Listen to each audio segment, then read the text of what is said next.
Good morning, Doug. It's hard to believe I only just met you 2-3 weeks ago via your work. Let me tell you, yesterday I started reading a book I never wanted to end. BKS Iyengar. This man knows human functioning. Now, I am the globe's original consulting philosopher, Carnegie Mellon degreed philosopher. Globe's original consulting philosopher, yes, that is she Sherlock of human functioning. 5 major core aspects of my work: bioelectromagnetism, bio-electromagnetism. The philosophical hypothesis of bio-electromagnetism is philosophical evolution of the wise feminine that precedes the next scientific revolution. Things are about to get very, very interesting. Bioelectromagnetism, consciousness made clear. Life-centric thinking, proprietary IP on how we're going to spread this to all 8 billion souls across every nook and cranny of Earth. Look, a theory of consciousness belongs to all humanity. And despite the fact that no one in the US of hypocrisy thinks it's worth anything, I know that I have had to seek guidance from extraordinarily wise and intelligent human beings. I ask myself if I can sit and show any of these videos to the Dalai Lama. Now, most of it is not for him, but the integrity and the clarity to which I hold myself, despite the fact that I'm operating on an extraordinarily rare paradigm of thinking. It went very nearly extinct. You know how it is, we think that many species are gone and then we find one. I understand our indigenous ancestors.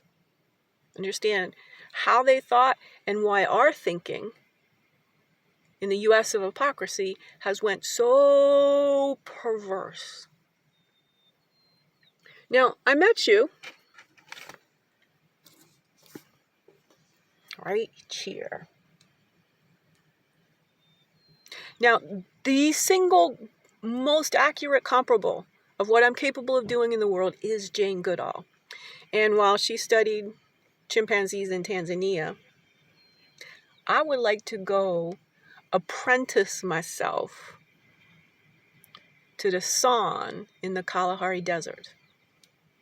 How I'm going to do that physically, we have yet to figure out, because I am very addicted to the Arctic winds and 1000% foggy climate of Pacific Grove, which we might start calling Poplar Grove. Sure, you have some familiarity. This is the only book you're going to see that you didn't have anything to do with. Malcolm Gladwell's Revenge of the Tipping Point. I can put into your playlist. I'm pitching him to get on #solvable and revisionist history. Some good stuff. I think consciousness is solvable. I say 2,500 a year or so intellectual coup that occurred because we just did our little toddler tantrum to our indigenous ancestors and stopped listening to them. They got it much righter than the Western whiteness thought tradition. So we can keep all the good stuff in Western, although what does that mean? Come on, we need better words. But the whiteness thought tradition, that's the problem. I would be thrilled to become an official client of idea architects.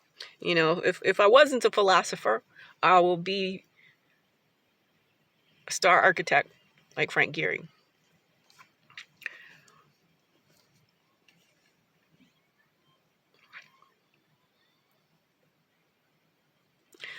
But I am a philosopher who loves this book right here. The way you describe these two men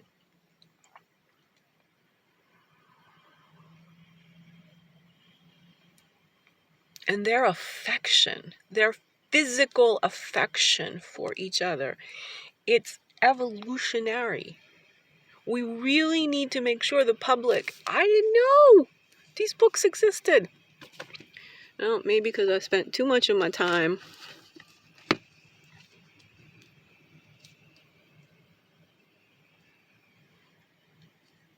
but it is the case, and I do have books in me. Tentative title, oh, you're gonna like it. Placebo Power to the People.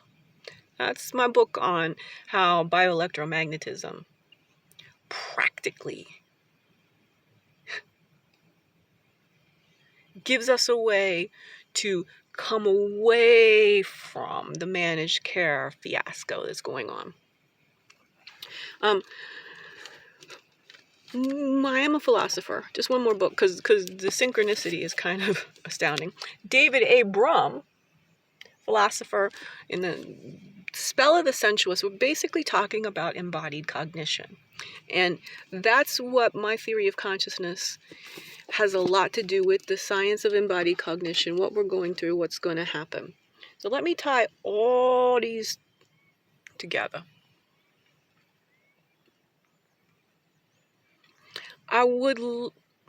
My theory of consciousness belongs to humanity, and I would like to debut it, talk about it, premiere it, get people ready to be open to it. But the theory of consciousness will come after some human functioning. But the theory of consciousness belongs at His Holiness's Mind and Life Conference. Talking to my local Rinpoche, get to you and make sure I'm on point to be able to do that. And then I would like to talk to Jane, because somebody has to take the baton. Okay? She's lived such an incredibly productive life, and I didn't. And I have the stored energy. I have the capacity at 56 to take the baton. Would like to talk to her about what my theory of consciousness informs us would be. How do we answer the conundrum that we are 99% genetically identical to chimps and bonobos? Clearly, the gene theory has way overstepped its bounds. And yet, the whole society is still gene. That's not what makes us 100% more capable of extincting life on Earth. What's the difference? Well, you know probably more than anyone else, because you spend a lot of time with these words.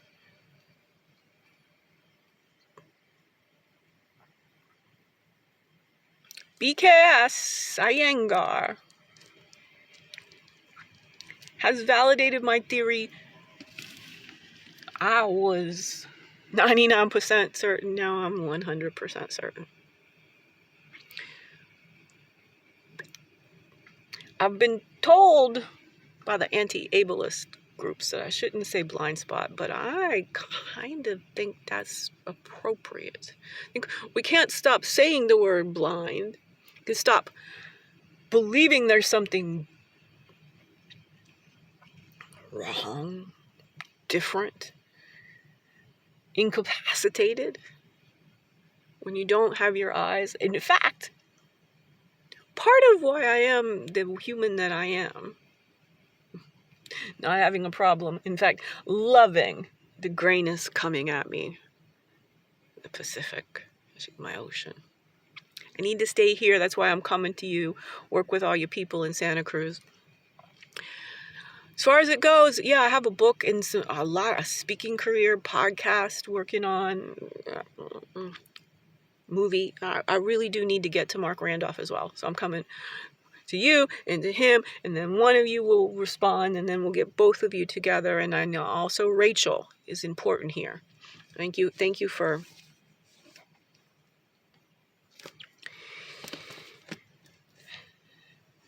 because I've got a poetic theory.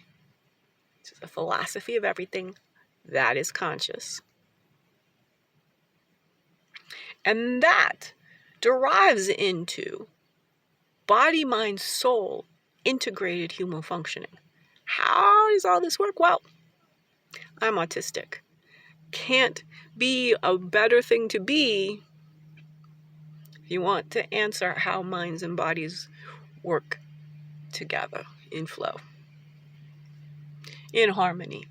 And when the body and mind, your own individual body and mind, are not speaking, as Iyengar so clearly talks about,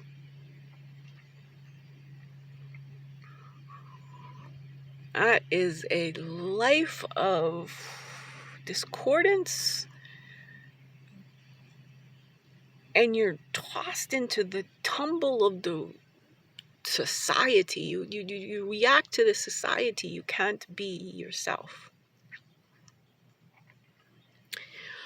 Mark, as far as it goes, I need somebody to help me build an enter-cation empire. Entertainment, there's a lot of stuff about serial killers, and I love me some Dexter. Let's not get that twisted. Very philosophical series.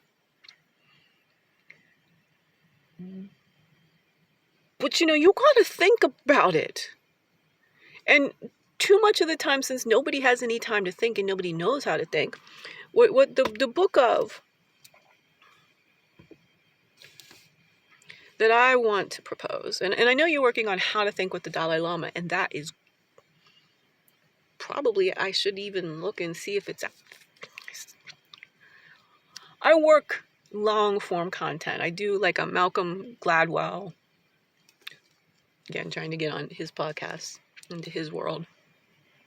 New Yorker Profile. That's been working for that. Talked to Michael Pollan, Robert Sapolsky. Because I don't have an achievement mentality, nobody's willing to listen to one person. Now, it'll take some time for me to be worthy of being in the Icon series, because I'm trying to get to these people to be my board of advisors to a certain extent. I know their lives are busy and everything, but they want to know that there is a way to pull this all together. Just a little. I'm the philosophy, the bedrock, the foundation. I'm talking about the missing 3/5 of human functioning. We got mechanical surgery, we got chemical pills, but there's electrical, magnetic, and consciousness. And I'm playing a bit with the numbers, and Iyengar plays more with these numbers. I got the math of life. You teach us all 1 + 1 = 3. Completely disrupted math at the level of Kurt Gödel. He'd say so himself. Completely disrupted how the physical universe works. Having to point of order, Einstein. E = mc² has to be right for human functioning if it's a law of the universe, because we're just part of the universe. So that's the starting point, E = mc², because there's nothing in the world more energy matter equivalent demonstrating than life.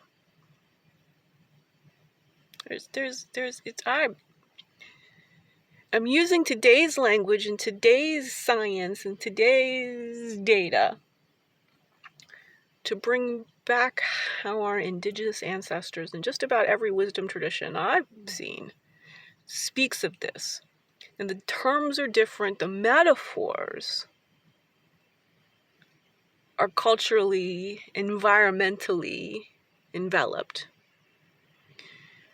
But we, the whiteness thought tradition, I'm the whistleblower of, are really the only ones without a clear understanding of life on Earth and what it means to us to be the pinnacle of evolution so far.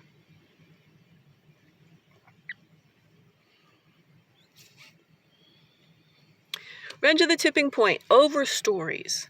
And Malcolm is asking for one, and the overstory I have is that life-centric thinking, life-centric thinking, can help us install a species-level global hive mind to all 8 billion across every nook and cranny of Earth.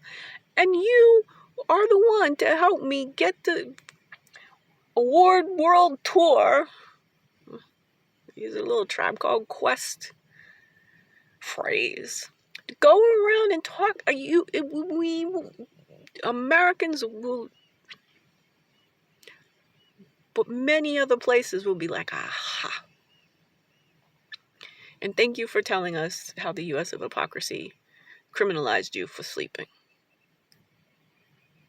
Again and again and again. I'm autistic. I have intense sensory overwhelm. I have to sometimes just put up my curtains and rest in my car. And for that, dozens of times I've been assaulted by men with guns who just want to bully me. Just want to bully me. I'm nowhere near committing a crime.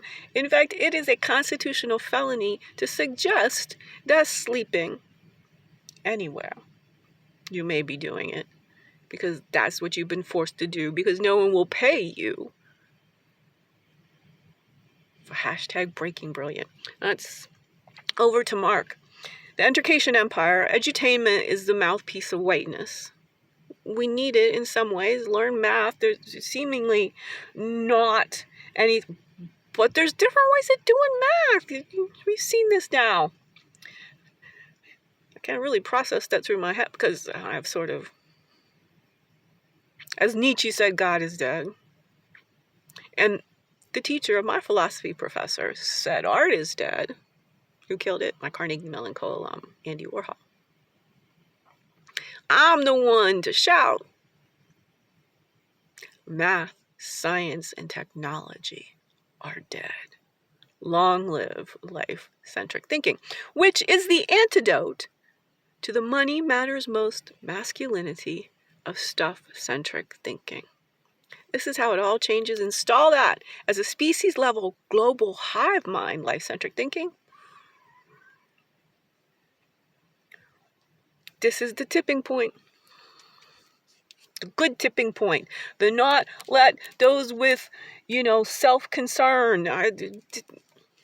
Life-centric thinking is a tipping point that needs people of the caliber that you have access to. All right, Doug. Since Jane introduced us, I'm calling you Doug. If you'd like to be called Bless, Douglas. Let me give you 3 other comparables from Jane. Temple Grandin, Hannah Gadsby, and Greta Thunberg. I'm the mystic autistic woman right in there in the 50s, mid-50s.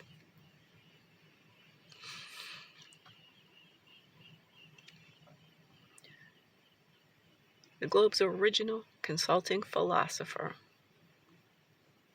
of life-centric thinking. My own proprietary IP. Let's get that swirling around books, podcasts, movies, documentaries. Enter-cation empire. You know, actually, Mark said it. I'd always Netflix for not appreciating the competition. But that he said that Reed wanted education before. That was where he was off to do.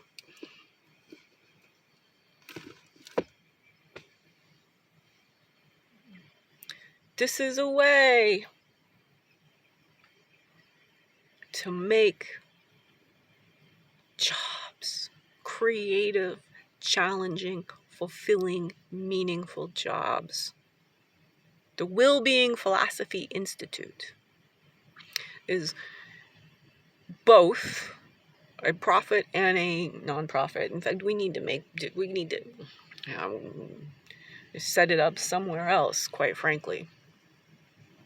Because the categorizations, that this or that, the separatism, it's all of this. We've got to stand against it. All right, this has been Zenzi. Payroll name, debhelfrich.squarespace.com. My chosen soul name, like Muhammad Ali, Malcolm X, Kareem Abdul-Jabbar. I no longer want to be associated with the rosters of plantation capitalism. Zenzile Landalozi. These are Zulu words that convey I am responsible for who I've become, the protector of all living beings. Harmony.